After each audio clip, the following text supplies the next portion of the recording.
မနွေဦးရဲ့လက်သက်ဆက်ချမ်းလေးတို့မင်္ဂလာပါနော်မမနွေဦးရဲ့နွေဦး story channel လေးကလေးပြန်လည်ကြိုဆိုပါရစေဒီနေ့မမနွေဦးရဲ့လက်သက်ဆက်ချမ်းလေးတွေအတွက်ရွေးချယ်ထားတဲ့ပုံမြင်လေးကတော့ရင်ငတ်တဲ့မြည်တဲ့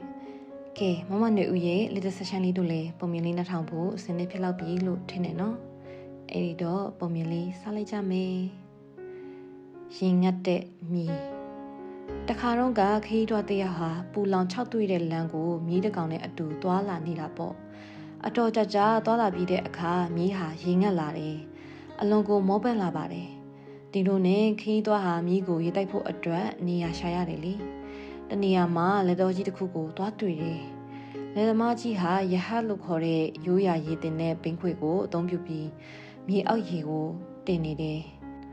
ခီးသွားဟာသူ့မိကိုရေတောက်ခွင့်ပြုပါလို့လက်သမားစီခွင့်တောင်းတော့လက်သမားကြီးကခွင့်ပြုလိုက်တယ်ခီးသွားဟာမိကိုရေတင်တဲ့ရဟတ်နာကိုခေါ်သွားပြီးရေတောက်စေပါတယ်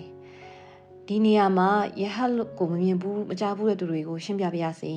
ရဟတ်ဆိုတာတသားတော့မဟုတ်ဝါနဲ့လှုပ်ထားတဲ့ဘင်းတစ်မျိုးပါသူ့မှာရေပုံးတွေတက်ထားတယ်အဲ့ဒီဘင်းကြီးလဲအောင်လို့နွားနဲ့လှည့်ပေးတဲ့အခါဘင်းကြီးဟာမြေအောက်ရေကိုခတ်ပေးပြီးမြေပေါ်မှာတွန့်ပေးတယ်ရေတွေဟာလမ်းကြောင်းပေါ်ရောက်လာပြီးလေတွေစီကိုရေသွင်းတာပေါ့ခီးသွားရဲ့မြီးဟာရေသွင်းတဲ့ဆက်စီကနေလာတဲ့အတန်ကိုကြောက်လို့ရေရှိရနာကိုမကက်ရဲဘူးတကြွကြွတအီအီနဲ့အတန်တွေကမြီးကိုကြောက်လန့်စေရလေခီးသွားကလက်သမားကြီးကိုအကူအညီတောင်းရတယ်လက်သမားကြီးရေကျေးဇူးပြု၍တင်းရဲ့နွားကိုခဏရခိုင်းထားပါလားရေတင်နဲ့ရဟရဲ့အတန်ကိုမြီးကကြောက်နေပါတယ်ဒါကြောင့်သူရေမတောက်ရဲဘူးဖြစ်နေလို့ပါလက်သမားကြီးကနှစ်ချိုက်သဘောကျစွာရေမောပြီးခုလိုဆိုတယ်ခီးသွားမိတ်ဆွေရေတင်တဲ့အရာကြီးကထွက်တဲ့အတန်ကိုတိမီက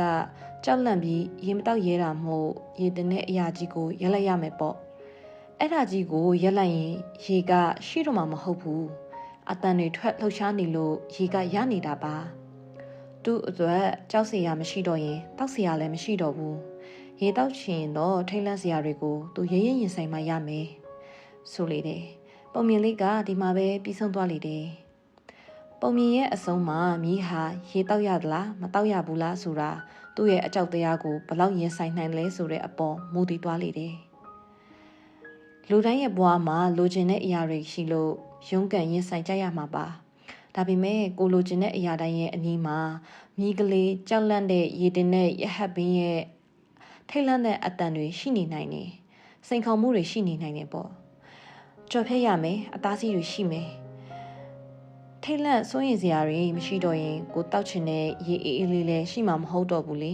နောက်လှည့်ပြန်မလားဒါမှမဟုတ်ကြော်လွှားပြီးတော့ရေစီကိုသွားမလားဆိုတာထုံမီလေးပေါ်မှာမူတည်တယ်လို့မမနွေဦးရဲ့လက်သက်ဆက်ဆိုင်လေးတို့လည်းမိမိတို့ပန်းနိုင်ရှိရာစီကိုအရောက်သွားဖို့အခါ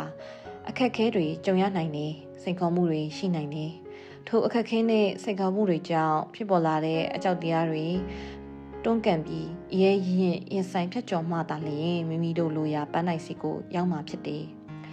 အဲ့တော့မမနွေဦးရဲ့လက်သက်ဆက်ဆိုင်လေးတို့လည်းဒီပုံမြင်လေးစီကနေသင်ခန်းစာကောင်းကိုရရှိလိမ့်မယ်လို့မျှော်လင့်ပါတယ်နော်